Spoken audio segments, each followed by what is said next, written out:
दोस्तों आइए देखते हैं सैफ न्यूज़ पर आज कुछ खास मुख्तसर अहम खबरें। नदीम फीडर फायरिंग मामले में नदीम फीडर को खुद गिरफ्तार किया गया, वहीं सिकंदर शेख नामी एक नौजवान भी गिरफ्तार है। मजीद एक नौजवान फरार बताया जा रहा है, जबकि चौथे मुलजिम के तौर पर पुलिस की रिमांड रिपोर्ट में अब्दुल मालिक का नाम भी बताया जा रहा है। गुमान किया जा रहा है कि मजलिस के सदर अब्दुल मालिक यूनिसा का नाम ही हो सकता है। बहरहाल अभी तक उनकी गिरफ्तारी है ऐसी कोई बात सामने नहीं आ सकी। बहरहाल इस नाम के आ जाने के बाद से मालेगांव शहर के सियासी गलियारों में ये बात चर्चा का बाइस बनी हुई है। अपोजिशन की जानिब से कई इल्जामात लगाए गए। देखते हैं मुफ्ती साहब और उनकी कंपनी इस बाबत डिफेंस में क्या कहती है। दोस्तों गुज़िश्ता रोज कैंप पुलिस स्टेशन ने मालेगांव शहर के 3 नौजवानों को 20 गाड़ियों के साथ में 2 व्हीलर मोटरसाइकिल की मुख्तलिफ कंपनियों की 20 गाड़ियां जब्त करते हुए 3 अफराद को गिरफ्तार किया है। इनके कब्जे से जाली आरसी बुक भी बरामद किए गए हैं, वहीं मास्टर की भी बरामद की गई है। मुलजिमीन का नाम जुबैर अख्तर, नदीम पप्पू और मसूद शफीक बताया गया है। दोस्तों सड़ाना नाका पर गुज़िश्ता दिनों एक मासूम बच्ची के कार के जरिए कुचल जाने के बाद में लोगों में खौफ विरास का माहौल था। वहीं आज गोटू छोटू राम नामी वहां का एक मशहूर शख्स जो सटाना नाके की तरफ से दबाड़ी की सिम तो 2 व्हीलर पर जा रहा था कि नामालूम कार ने उसे टक्कर दी और वो जगह पर ही हलाक हो गया। ड्राइवर और गाड़ी फरार है, इस बाबत कोई मालूमात नहीं, मगर उस इलाके में हफ्ते 3 दिन में 2 अमवात होने से सरासिमगी और वो गमो गुस्से का माहौल है। मालेगांव शहर की अहम शाहराहों पर एक्सीडेंट होते थे, मगर अब छोटी मोटी शाहराहों पर भी एक्सीडेंट हो रहा है। ये शहरियान के लिए सोचने का लम्हा।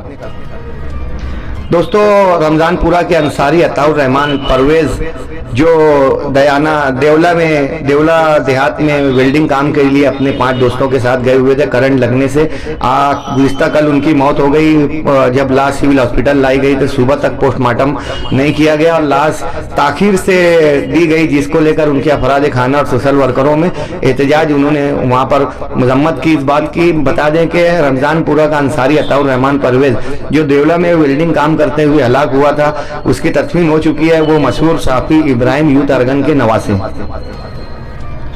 दोस्तों आज फिर मालेगांव शहर में क्रेड सुमैया आए। सुबह वो मुलुंड से 6 बजे जब निकले तो मालेगांव शहर में 11:30 बजे मुकामी तहसीलदार ऑफिस पर आए और यहाँ पर आकर उन्होंने SIT के जरिए होने वाली इंक्वायरी और अपनी जानिब से दाखिल की गई अर्जियों पर कहाँ तक कार्रवाई हुई इस बाबत तफसील ली और तमाम ऑफिसरान वक्त मौजूद थे। मुमकिन है कि क्रेड सुमैया की वजह से मालेगांव शहर की कानूनी कामकाज सरकारी दरबारी कामकाज में दुश्वारी आएंगी। क्रेड सुमैया से मुताल्लिक मालेगांव के लीडरान सिर्फ बयानबाजी करते हैं मगर कोई खातिर खा कार्रवाई नहीं होती, जबकि नितेश रानी और क्रेड सुमैया के आने से जब मालेगांव शहर की बदनामी हो रही है और लॉ एंड ऑर्डर का मसला पैदा हो रहा है, उनके दाखिले पर ममानियत क्यों नहीं लगती। दोस्तों मालेगांव से के करीब 40 गांव शहर के मशहूर बुजुर्ग हजरत पीर मूसा कादरी बाबा का 728वां उर्स 3 रोजा उर्स जारी था। बुध जुमरात और जुमा के रोज 3 रोज का ये उर्स, जुमरात के रोज तलवार में लाखों की तादाद में लोगों ने शिरकत की।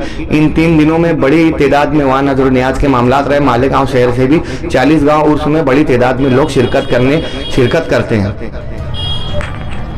सैफ अली खान के बंगले पर के जब वो बैरून मुल्कों से आकर अपने मकान में जा रहे थे तो 2 लोगों ने उन पर चाकू के जरिए हमला किया और 1 करोड़ रुपए की रकम तलब की, मगर जब सैफ अली खान ने डिफेंस किया तो ये लोग फरार हो गए। मगर इस मामले में सैफ अली खान जख्मी हो गए थे, उनका इलाज और प्लास्टिक सर्जरी मुंबई के मशहूर इलाके में जारी है। बांद्रा इलाके में ये कार्रवाई अंजाम दी गई थी। पुलिस ने इस बाबत फोटो CCTV कैमराज के फोटोज भी जारी किए थे। बताया जा रहा है कि एक शख्स को बांद्रा इलाके से गिरफ्तार किया गया, मगर पुलिस ने इस बाबत अभी कोई तस्दीक नहीं की। वहीं सैफ अली खान के ऊपर हमला और गुज़िश्ता दिनों बाबा सिद्दीकी के कत्लों के बाद से हुकूमत मुसलसल तनकीद का सामना है। सैफ अली पर इस तरह के हमले के बाद में शिंदे हुकूमत मजीद तनकीद का सामना कर रही है।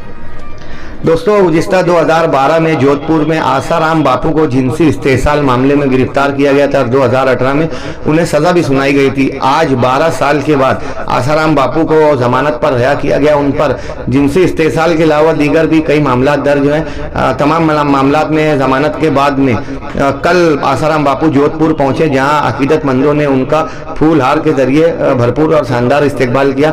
आसाराम बापू 12 साल छूटने के बाद में आगे इनकी क्या दिशा रहती है।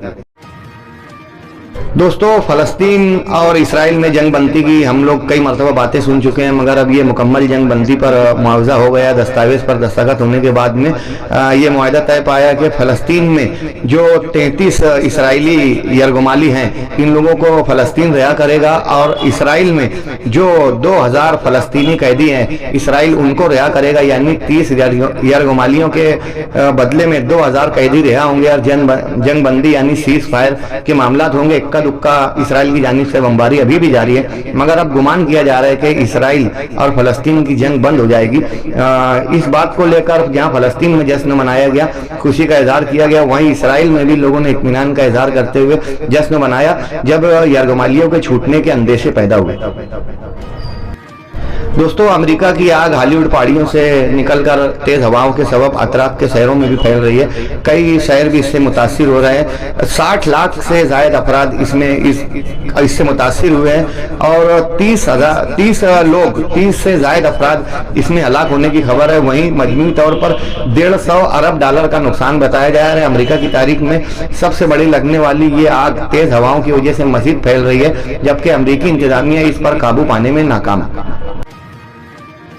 बीजेपी हुकूमत को फिर से हजीमत का सामना करना पड़ रहा है कि हरियाणा रियासत के बीजेपी के सदर मोहन लाल को जिनसी इस्तेसाल मामले में मुलजिम बनाया गया और उन पर मुकदमा दर्ज किया गया है। राकी मित्तल नामी एक मॉडल को उन्होंने फिल्मों में काम करने का लालच देकर उसका जिनसी इस्तेसाल किया। इस मामले में हरियाणा बीजेपी के सदर मोहन लाल पर जिनसी इस्तेसाल का मामला दर्ज किया गया है। दोस्तों, गुज़िश्ता 2 रोज़ कबल मकर संक्रांत का बरादरान वतन का त्यौहार था। इस मौके पर पतंगे बड़ी तादाद में बढ़ाई जाती है। महाराष्ट्र में 7 लोग मांझे के कटने से हलाक हुए। वहीं गुजरात में 4 लोगों के पतंग से और मांझे से मुतासिर होकर मरने की खबर है। भिवंडी में एक मुस्लिम नौजवान का गला भी कट गया, जिसकी वजह से वो शदीद जख्मी हालत में है। वहीं मालेगांव आउटर की एक खातून भी मांझे से उसका गला कटा और उसको 8 टाँके लगे। वो शदीद हालत में मालेगांव शहर के एक निजी हॉस्पिटल में जेर इलाज है। त्यौहार की बात तो समझे, मगर साल भर मालेगांव शहर में मुस्लिम इलाकों में भी बच्चे मांझे से पतंग बढ़ाते हैं और कई लोग इससे जख्मी होते हैं। जहां मालेगांव शहर में मुख्तलिफ परेशानियां हैं, वहीं मांझा भी एक परेशानी है। शहरियान को इस बाबत एहतियात बरतने की जरूरत है। दोस्तों, हिंदुस्तान के मुख्तलिफ शहरों में अलग अलग बीमारियां होती हैं, लेकिन इन दिनों बुल्ढाना शहर में एक अजीब बीमारी फैल रही है कि लोग अचानक हफ्ते 2 हफ्ते में उनके बाल झड़ जा रहे हैं और वो लोग मुकम्मल गंजे हो जा रहे हैं। अभी तक बुल्ढाना में 156 अफराद गंजे हो चुके हैं। वहाँ की इंतजामिया ने 4 रियासतों के डॉक्टरों को तलब किया है। 4 रियासतों के 4 स्टेट के डॉक्टर इस बाबत तहकीक कर रहे हैं कि ये बीमारी आखिर है क्या। बुल्ढाना में 156 अफराद गंजे है, वहीं मजीद कई अफराद के बाल भी मजीद उड़ रहे हैं।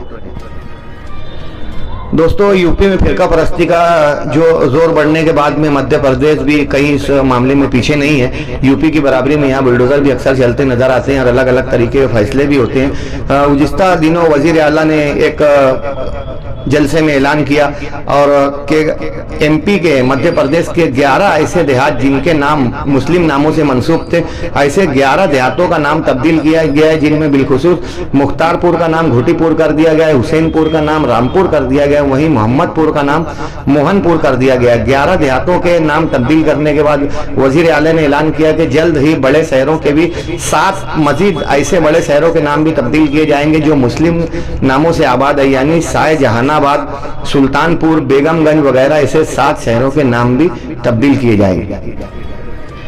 दोस्तों, जालिंधर में पुलिस और लारेंस बिश्नोई गैंग के दरमियान में झड़प हुई। लारेंस बिश्नोई इन दिनों काफी चर्चा का बाइस है। 15 राउंड होने वाली इस मुठभेड़ झड़प में एक गोली एक मुलजिम को लगी जो गिरफ्तार किया गया। वहीं पुलिस ने एक मजीद मुलजिम को यानी 2 लोगों को गिरफ्तार किया है। एक शख्स फरार बताया जा रहा है, जबकि इनके कब्जे से 4 पिस्तौल और कई जिंदा कारतूस भी जब्त किए गए हैं। लारेंस बिश्नोई से मुताल्लिक अभी आप लोग देख रहे होंगे कि हिंदू अपराध सोशल मीडिया पर इसे अपना हीरो मान रहे हैं। माजी में दाऊद इब्राहिम से मुताल्लिक भी मुस्लिम नौजवान उसका फोटो लगाकर उसे अपना हीरो बताया करते थे। यानी अब मजहब सियासत के अलावा क्राइम में भी आ चुका है। दोस्तों, ई कचरा यानी मोबाइल के वेस्टेज, टीवी के, दीगर रेडियो वगैरह के ऐसी इलेक्ट्रॉनिक अशिया जिनके वेस्टेज में सोना, चांदी, पीतल, तांबा, इस तरह की मादनियात, धात शामिल की जाती हैं। धात और मादनियात की नमूदारी कम हो रही है, वहीं उनकी डिमांड बढ़ती जा रही है। ऐसे में इसको बचाने के लिए कि ये धातें, ये मादनियात कीमती ज़ाय ना हो, इसके लिए ई कचरा, इससे प्रोसेस करके सोना चांदी वगैरह निकालना, इसके लिए Maharashtra pollution control board MPCB ने 22 ऐसी प्रोसेस कंपनियों को मंजूरी दी है जो ई कचरा यानी इलेक्ट्रॉनिक अशिया के कचरे में से मादनियात, धात वगैरह अलग करेंगी। गुज़िश्ता दिनों 20,000 टन कचरे में से हुकूमत को 50 किलो सोना और 150 किलो से ज्यादा चांदी और मजीद पीतल और तांबा वगैरह उन्होंने इलेक्ट्रॉनिक अशिया से निकाला है, जो ज़ाय हो जाने से बच गया। आने वाले दिनों में ई यानी मादनियात ज़ाय ना हो, इसके लिए MPCB ने 22 कंपनियों को ये मंजूरी दी है कि इलेक्ट्रॉनिक अशिया में से ये वेस्टेज निकाल कर इसको ज़ाय होने से बचाएं। दोस्तों, बिरादरान वतन में सनातन हिंदू धर्म की जानिब से कुंभ मेला प्रयागराज इलाहाबाद में जारी है। आपको बता दें कि ये कुंभ मेला हरिद्वार, नासिक, उज्जैन और इलाहाबाद इन 4 शहरों में 12 साल के वक्फे के बाद में होता है। हर 12 साल के बाद ये मेला होता है। इस बार इलाहाबाद में हो रहा है, जिसमें 30 से 40 करोड़ लोगों के शरीक होने की हुकूमत ने एक इशारा दिया है। यहाँ पर मकर संक्रांति के मौके पर जो शाही स्नान हुआ, इस मौके पर बड़ी तादाद में लोग वहां मौजूद थे। 30 से 40 करोड़ लोग कुंभ मेले में जाते हैं कि 12 साल में आने वाला ये मेला हरिद्वार, नासिक, उज्जैन और इलाहाबाद में होता है। 12 साल के बाद जब एक मरतबा मेला आता है, तो इस तरह 12 मरतबा जब मेला आता है, 144 साल के बाद महाकुंभ मेला होता है। ये जो प्रयागराज में मेला हो रहा है इलाहाबाद में, ये महाकुंभ मेला है जो 144 बरस के बाद में आता है। माले नासिक शहर में भी जब कुंभ मेला आता है तो बड़ी तादाद में लोग इसमें शिरकत करते हैं। आपसे कबल 2014 में नासिक शहर के अंदर कुंभ मेला आया हुआ था, बड़ी तादाद में हिंदू बरादरान वतन ने शिरकत की थी। अब मुमकिन है कि आने वाला मेला 2027 में नासिक में होगा, यानी नासिक में 2014 के बाद 2027 में दोबारा महाकुंभ मेला होगा। फिलहाल प्रयागराज और इलाहाबाद में कुंभ मेले की वजह से सिक्योरिटी के इंतजाम सख्त कर दिए गए। 200 से ज्यादा ट्रेनें और मुख्तलिफ बसों का इंतजाम भी सरकारी इंतजामिया की जानिब से किया गया।